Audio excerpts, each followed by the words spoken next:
you for strength, you push in the fire. Ask you for patience, you pound the sin forward, you baptize with your spirit. Our tension strength grows high, we come forth with fruit from the forge.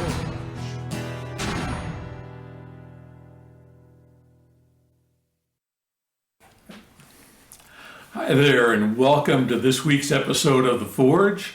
We get together and a few guys and we'll talk about stuff.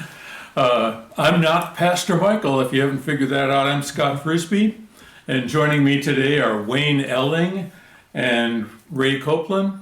And today we're kicking up the heat in The Forge a little bit. We're talking about some stuff that's maybe a little uncomfortable for church people, and it's why do people not come to church, or why do they stop going to church? We've had various experiences. We've seen people that say, "Oh, I'm never going to church again." What are some of the reasons they do that? And we have to kind of keep an open mind, because sometimes the answer is us. We ask that God would open our hearts and say, "Hey God, if it's something I'm doing, Lord, please work with that and change that." But that said, there are various things that people come into church. Maybe you've had that neighbor you've been finally got around to asking him to come to church. They come to church and then they disappear. You never see them again.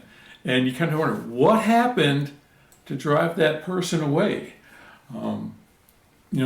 And I'm sure each of us, we've each had those things where we've gone to a church, as Christians, and certain stuff is, I'm out of there, I'm not going back.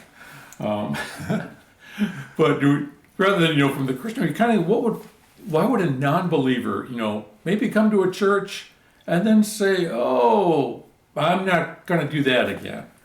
So, kind of opening it up here. The worm's getting out of the can yet? Well, speaking from personal experience, when I moved to Forks, Washington, which is a small logging town, we went church looking, and so we were looking around, and we thought, well, let's go to all the churches in town. Not very many, small town, and just see what's out there. So our first Sunday there, we started out and we went to this one church. And so we walked in, and as I looked ahead, there was this, an altar, big altar in the middle, a large brass cross. The minister or priest was there with these long, colorful robe. It just reminded me of when I was going to an Anglican private school when I was over in the Philippines, and we had to attend chapel services every day, and it was really foreign to me with all their ritual of stand up, sit down, time to kneel, time to recite, the reading and reciting, and it was just, lighting the candles, putting the candles out. There was just a lot of ritual that I wasn't used to, and so it felt foreign to me, and as a kid I didn't like that, because it was just foreign to me, and so I think I carried that bias with me as an adult. So I walked in and I saw the priest, I saw this other, and I was just like, I said to my wife, "No, let's leave. This isn't the church for me." Before I heard any words or anything. So, sometimes it's our biases that keep us from going back to a church. Yeah. Well, even, as a non-believer walking into a situation like that, sometimes a lot of people don't know what to expect in a church. All they've seen is what they've seen in TV or movies, and if, they walk in and they see all this stuff and they, oh wow, you know, especially when you've got a church that's got a lot of liturgy, you know, we see all the kneeling and standing and having, you know, if it's not marked in the program that you kneel here or stand here, these people just know all this stuff. You know, it can be a real foreign experience. It's true. It does. You know. Well, Ray, what you said triggers a memory within me. One of the things that we all do is to bring our past into our present. And I've gone to church as long as I can remember. My wife and I were very heavy churchgoers, a lot of church activities in the church where we met. We had a Sunday morning pre-service prayer. We had a Sunday main service that lasted for 2 hours. We had an evening Sunday night service that had an hour pre-service prayer and sometimes a 2 or 3 hour Sunday night service. Then there was a Tuesday night worship practice. There was a Wednesday night service. There was a fellowship night on Thursday and Saturday morning classes.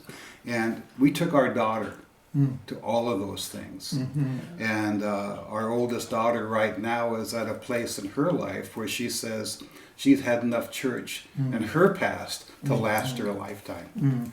And so she's very reluctant to go to church because of all of that exposure. She's talked herself into a different position. Yeah, I've actually got a similar situation with my kids. There's like, oh, they got this stuff. But yeah, and like we were in positions of leadership, so they got to see the not so nice side of things sometimes. You know, this is what, you know, sometimes there's stuff going on in churches where, oh man, there's just, you know, all sorts of infighting and stuff. So our kids, you know, got to see a lot of that, and they think, oh, you know, I don't know if I want to have anything to do with that. And that's, you know, it's like, it's a sad thing. Why, you know, we look at, why is there that kind of stuff? I mean, I remember some church business meetings where it just about ended up, you know, fighting out in the parking lot, you know, yelling and screaming and stuff. You know, we know that churches are not supposed to be like that. You know, And also what can turn us off is the way people are dressed. Yeah. So if you walk into a church and you see everybody is dressed to the nines and you aren't, you can feel like, oh, wow, I don't think I would fit in here. yeah, We went to a church one time where I had 3 daughters, and so my daughters all went to the youth group. And, you know, I found out later that these girls were just dressed like models. And I remember seeing them in church and going, I mean, wow, they stand out because they are dressed. And it's not just their dress, it's the makeup and the whole 9 yards. And I mean, they stand out like, you know, models. and there wasn't even Instagram at that time. No. So what happened is, you know, my daughter said later, she said, you know, all they wanted to talk about was Nordstrom's and what they were going to buy at the next sale, or when, you know, their next trip, they couldn't wait to go because they wanted to get this item. And that's all their talk was about, was that. And my daughter dressed very nicely, but she ended up rebelling because she was like, I do not want to have any part of this. Yeah. And I think rightly so. She just went to the grunge look. So it's like she rebelled, and she's like, okay, I'll show them that I'm going to go the exact opposite. Yeah. And so, you know, sometimes that's what turns people off in churches is just the attire that people wear. Well, yeah, and that, you know, as you were mentioning that, like one church I was going to, you know, it was a Sunday morning, Sunday night, Wednesday night service, and other times during the week, but it was a suit. You wore suits. You know, I think, okay, I was one of these people wearing the suits. You know, it's like, that's where I was saying, you know, like, wow, you know, all this, as we've been having all these things rattle through our heads the last couple of weeks as we've been kind of getting ready for this. It's like, oh man, I was one of those. You know, I was one of those suit people. But I remember there was an interview years ago with the singer Sheila Walsh, and she had gone to like a prison, in a women's prison, and they were saying, you know, and she was trying to, you know, hey, you know, give an altar call, and people say, well, we can't become Christians. She says, why not? Oh, we see them on TV, and they've all got these snazzy clothes and custom suits and everything, and we're not rich enough to be Christians. You know, and it's like, oh, no, that's not it. You know? So I think what you're saying in one way is a lot of people don't come to church because of their own self-image. They may not measure up to the standard of whatever that church is representing. Wealth-wise, education-wise, they don't measure up. And so that's a deterrent for them. And you know, I think that's the thing where people will say, oh, it may be a thing on the inside where people are saying, oh, if you're not, you know, dressed like this or have this degree or whatever, you're not really welcome here. You know, we'll give you coffee and some cookies, but we'll keep our distance. Then you've got the other side where people coming in say, oh, these people, you know, they've got their image of what the people inside the church are like, and say, oh, I would never fit in there too.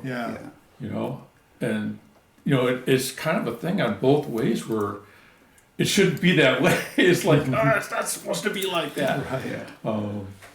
One of my favorite authors is Philip Yancey. And the beginning of his book, What's So Amazing About Grace, he relates a story about a drug-addicted prostitute that he was talking to.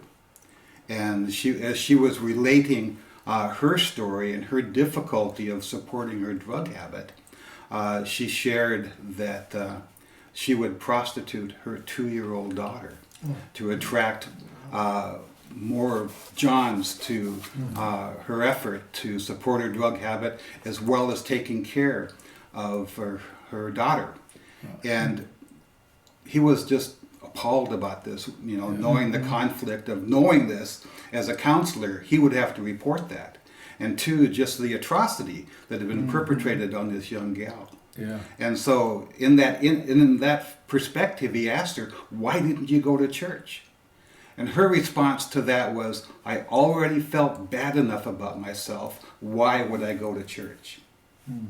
And so that was all about a self-image that she had, that she wasn't worthy enough to ask for help, to go to a place where somebody else might be able to bring a form of relief. And that's, you know, just kind of flipping the coin over, a lot of times people inside the church would say, ooh, did you hear about her? You know, oh man, you know, and you know, I guess kind of that self-righteousness that, oh, we're so much better or whatever. And, you know, it's not, you know, I had mentioned that one with the Rubik's Cube. It's like one may look further along than the other, but the one that looks more messed up may actually be more complete. And it's like, you know, when we start looking at each other, it really messes up our perspective. You know, so we got to it's always having to keep our eyes on God, you know. And, you know, coming at the thing where, oh man, I am not worthy. You know, it's like, I think too many times churches have said, oh, we can't accept you here until you get cleaned up. You know, you got to get cleaned up before you're going to be allowed in our club, you know. And, I came to Christ during the Jesus movement in the early 70s.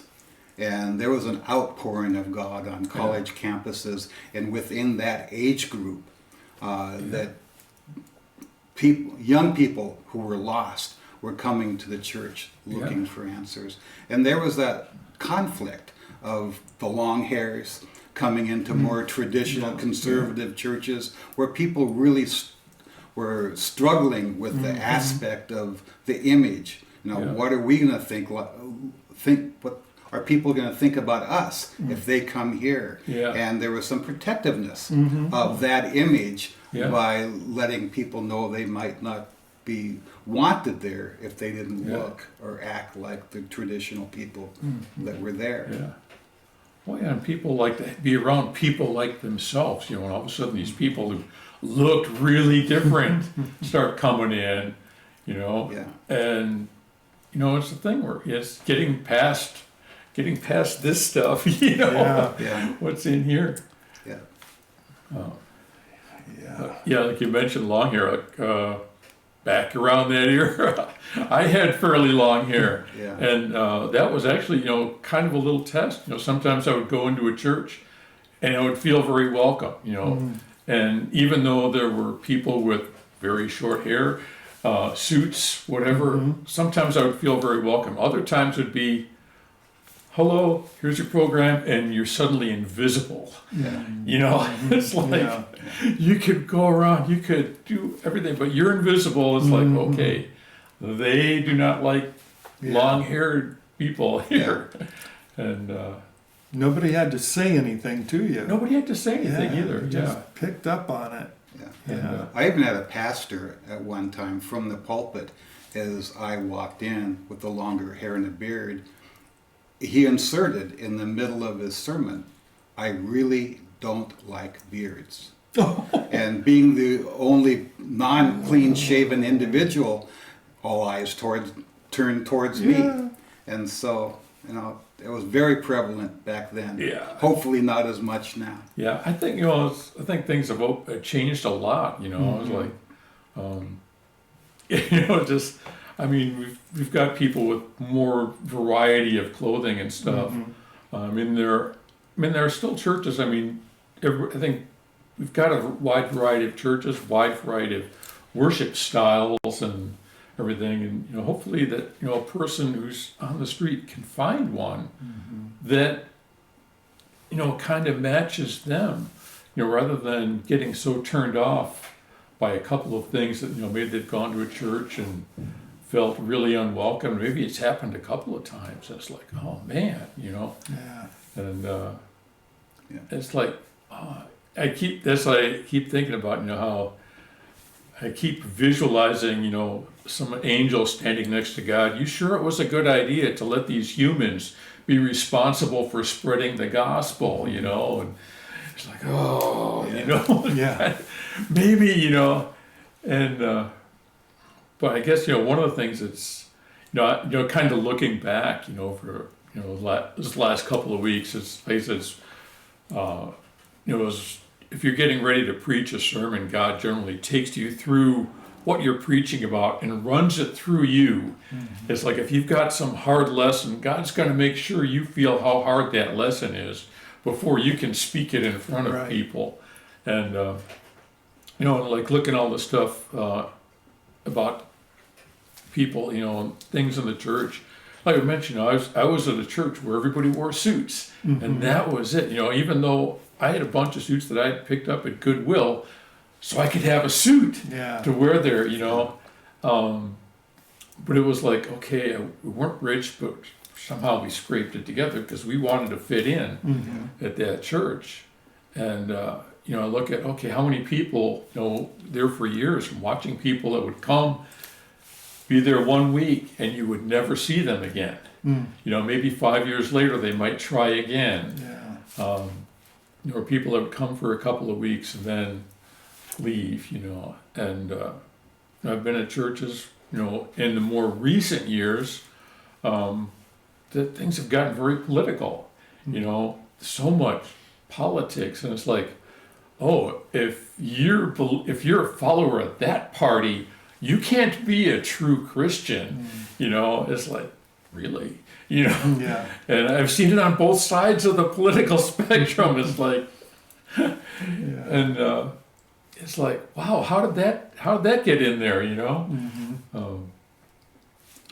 but Well, I was in one church that was I would say, higher socioeconomic level, and there was a person in that church who was very wealthy, and so he really didn't even have to work because he had plenty of money to get through life. Well, he said he was just down in Portland one day, just kind of sitting around looking at how could he make more money? Just, because that's what sometimes rich people like to do, is, make more money. It's the thrill of it. Yeah. So he was thinking about, that, and he met a homeless man.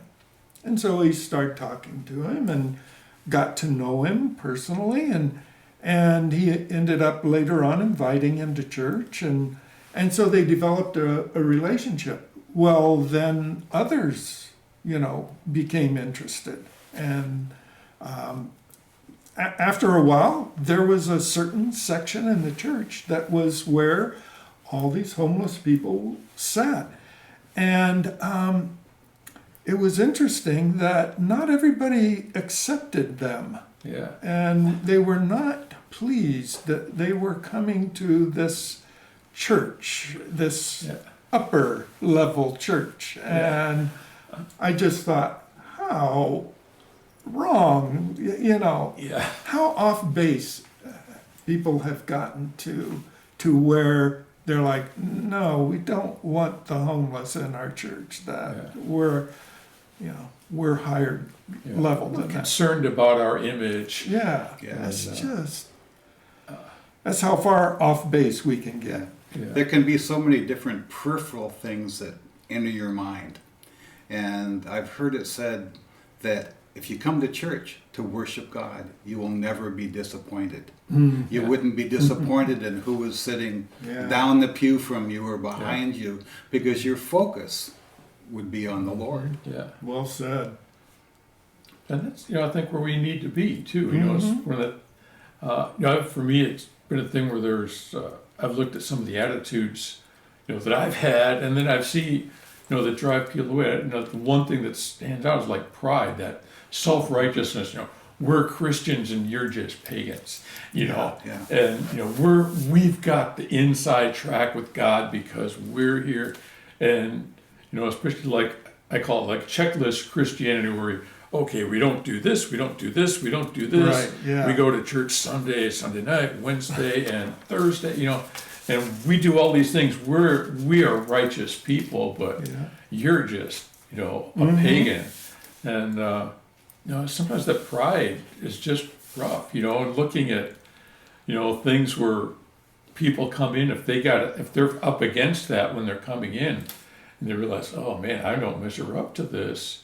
I don't feel welcome here because I don't even check off any of the boxes on their list. I don't even know what their list is because they don't have it written down somewhere. Right. And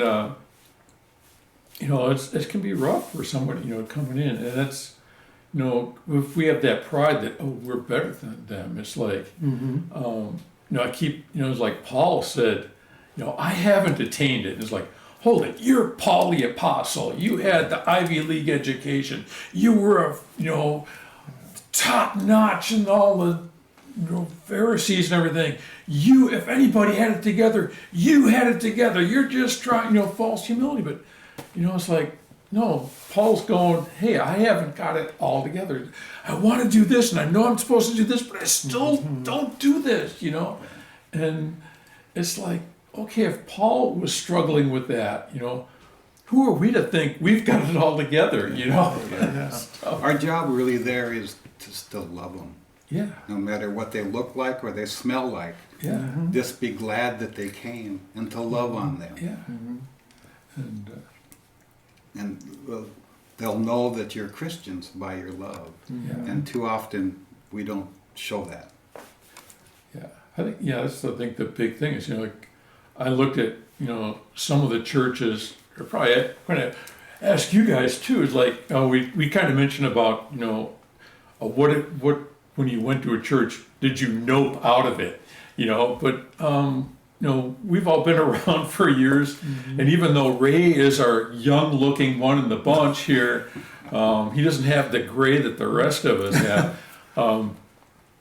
It's like we've been at various churches, and we've gone to some churches and said, nope, not going back there. And yet there are churches that we've gone in and said, yeah, this is the place. And what was it that made you think, okay, yeah, this is the church, for this season of my life. This is where we're going to be going now. There's a key word that comes to my mind, and that is relevant. Yeah.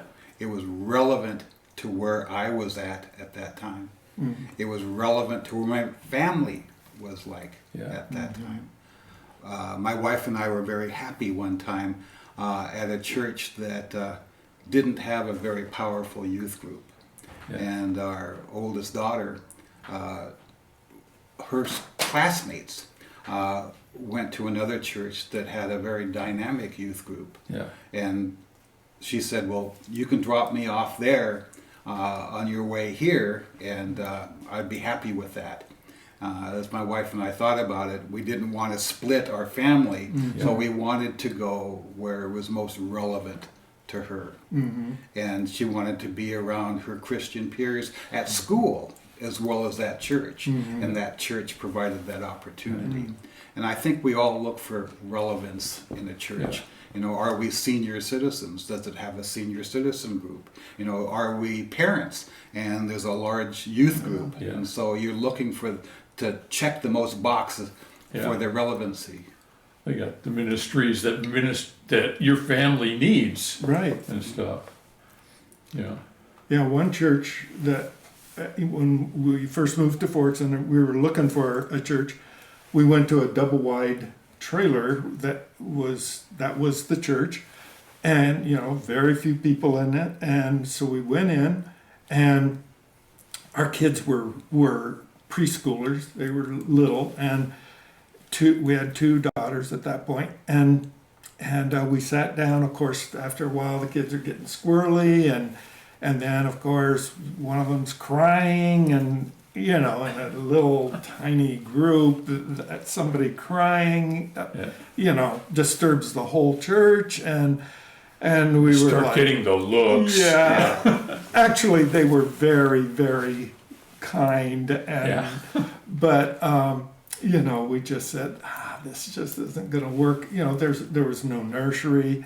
There was. So we thought, let's keep looking. But we did like the atmosphere of what was there. And, I remember like the church that I got saved in. I'd grown up in like a Methodist church where it was like, okay, we had a little programming, kind of, we're getting closer to the end of the service here. One more hymn, and then those two little short things at the end. Then we're out of here. And, it was a thing where, okay. And then when I got invited to this church, and it was like, I had never heard the word Pentecostal before. Mm-hmm. And it was a very different worship style than what I was used to. Mm-hmm. There were, people were clapping during the songs, and, they would pray, and there was lots of screaming and yelling and speaking in tongues and stuff I'd never been around before. Yeah. But I was thinking, one of the things that brought me back to that church was I had seen something in the people. There was these people had a happiness or a joy or something that I had never seen in a church before. Mm-hmm. And that was like, that was one of those things that just kept bugging me all week long. Those people had something. Mm-hmm. They got something going on there, and even though it was kind of I had longish hair, not real long, didn't have the ponytail or nothing. But, it was like, I was this young kid coming in, and, they were being accepting and loving, and, it was, I think that attitude was like, okay, I'll keep coming here. Yeah. And, I've had other churches where it's like, walked in and just the spirit kind of goes, okay, you're home. Yeah. But... I was reading in 2 Corinthians 12, 20 and 21, when Paul was talking about, he actually provided a list of reasons why people might not return to a church. Yeah. And he said, "For I am afraid that when I come, I may not find you as I want you to be, and you may not find me as you want me to be. For I fear that there may be discord." So there's one thing that can can keep people from coming back. There might be discord, jealousy, fits of rage. Sometimes that happens in parking lots where it's a big church. There's a lot of people coming and going. Selfish ambition, slander, gossip, there's a big one. Arrogance, disorder. I'm afraid that when I come again, my God will humble me before you, and I will be grieved over many who have sinned earlier and have not repented of the impurity, sexual sin, and debauchery in which they have indulged. So there's quite a list of things that can keep people away from church. They see that in the church, and that's not real appealing. Yeah. You see that in the grocery store parking lot. Yeah. So you don't expect it in church, but Right. the same people, all of the humans, kind of spoil it. Yes. Yeah. Yeah, sometimes our pastor at Beaverton Foursquare, because this is thousands of people coming and going, he would say, okay, we've got a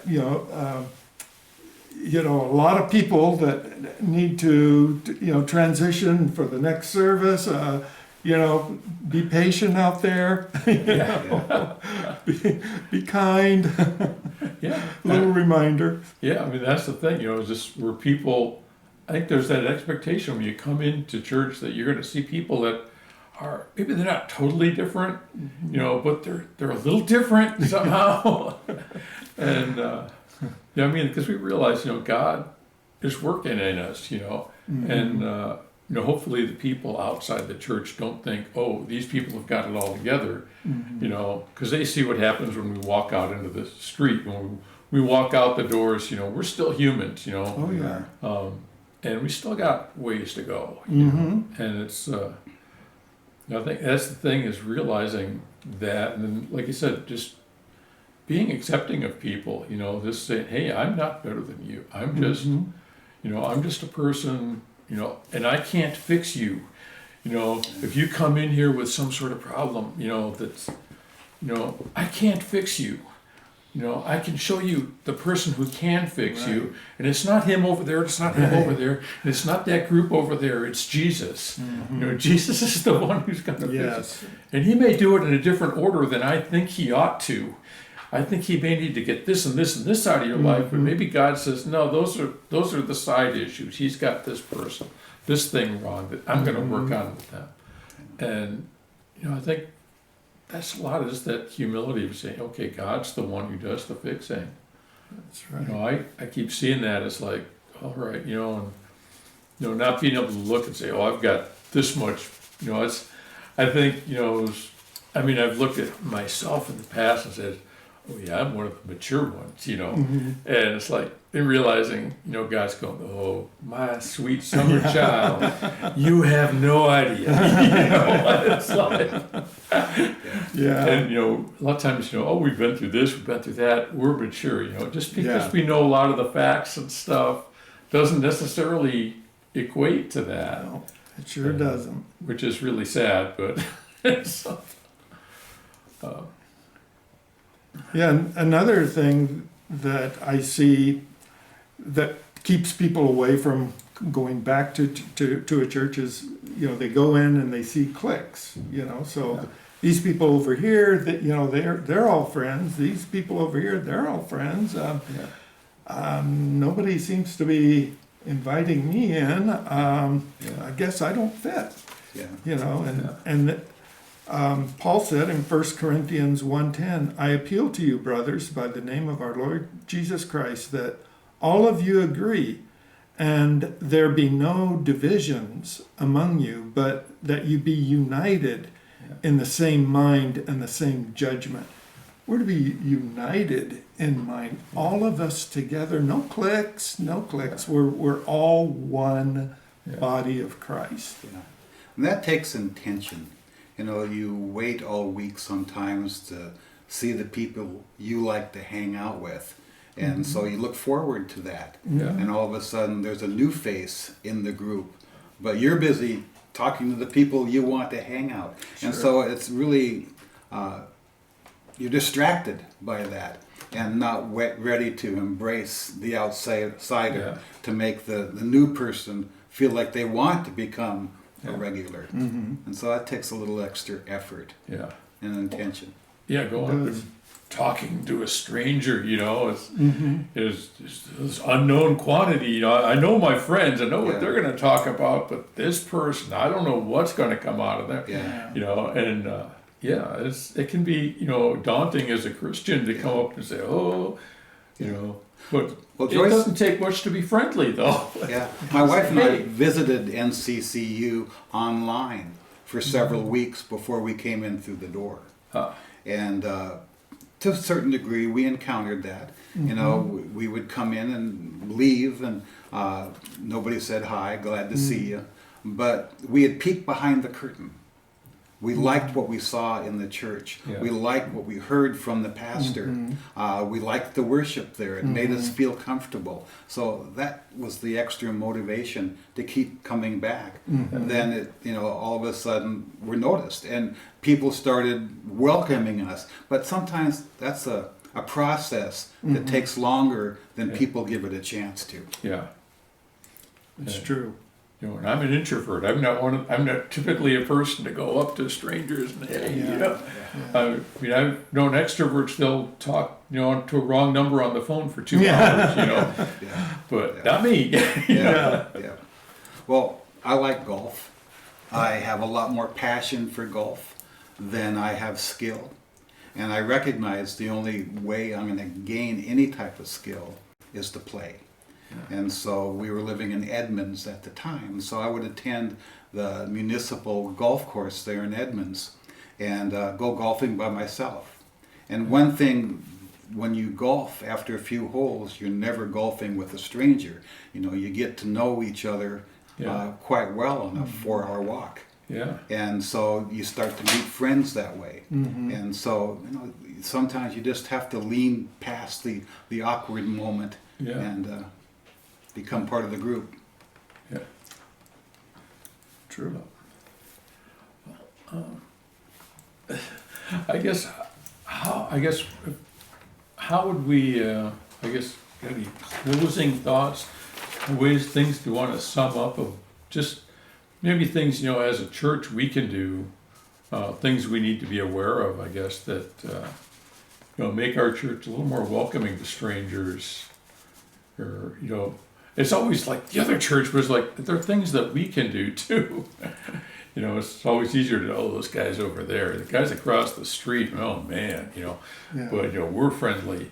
I think personally, I think we've got a pretty friendly church. I was drawn to the church by I had been coming here because my wife was coming, but it was like there was a lot of good things happening. It was like, okay, God's at work here, and that was kind of drew me. So. Well, in all fairness, we started coming at the peak of the COVID outbreak, and a lot of people weren't in church and maybe were hiding behind masks physically.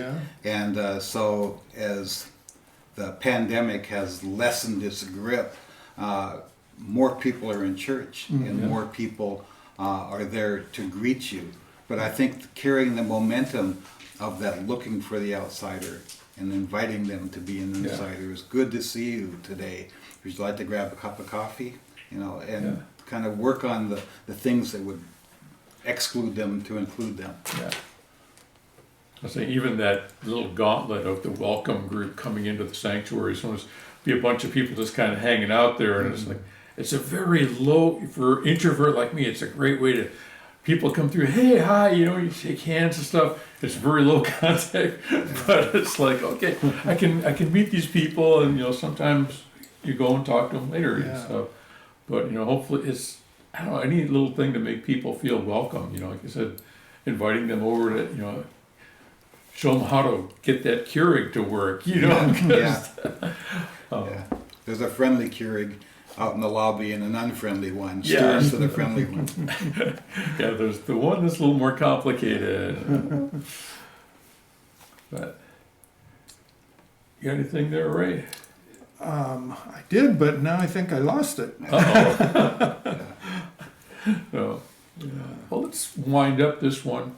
Yeah, I guess we just, it's one of those things, just kind of keeping an open mind. Hey God, what can I do? And it's just being open to God continually changing us, continually working in us, as individuals, and as the individuals change, congregations change.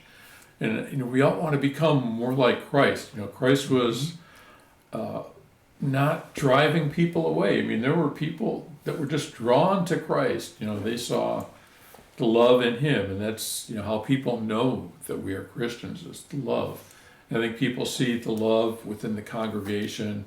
They see the love expressed out of the congregation. I think that's that's our mark. That's got to be our mark. It is. Well, I think one thing that Pastor Michael has done to help our church become more acquainted with each other and build relationships more is open up a time of visitation from 9:30 to 10:30. Yeah. So between the online service and the in-person service, there's a chance to informally just chat with people, and I think that's been a good thing. And that was one of those kind of amazing things, like the first week he said, okay, we're going to have this time, we're just open this time up for fellowship. It was like, everybody's like so starved for getting together with people, like all these people come out, it's like, wow, everybody's here, and just, you walk into the auditorium or the lobby, it's like, all this noise from everybody's, chatting and stuff. And that's just been great. And it's a great way to meet people too, because you've got a chance to, get to say hi and find out a little bit about them. Of course, it gives Dan a little bit of a challenge to get everyone's attention and focus and get the second service going. But other than that, he'll just hit a couple of loud chords on the guitar. We'll be good. But let's wind this one up. And well, thanks for joining us this week, and we hope that you've had some food for thought and some things to pray about. We just ask that you consider, just say, hey God, what can I do to be more of your representative to those people around me? And we just thank you, Jesus, for this time. We just thank you for all the work you're doing in each of our lives. And we'll catch you next time. all right.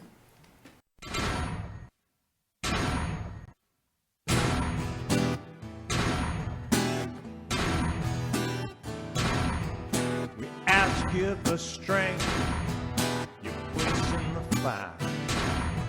We ask you for patience, you pound the sin, you forge, you baptize with your spirit.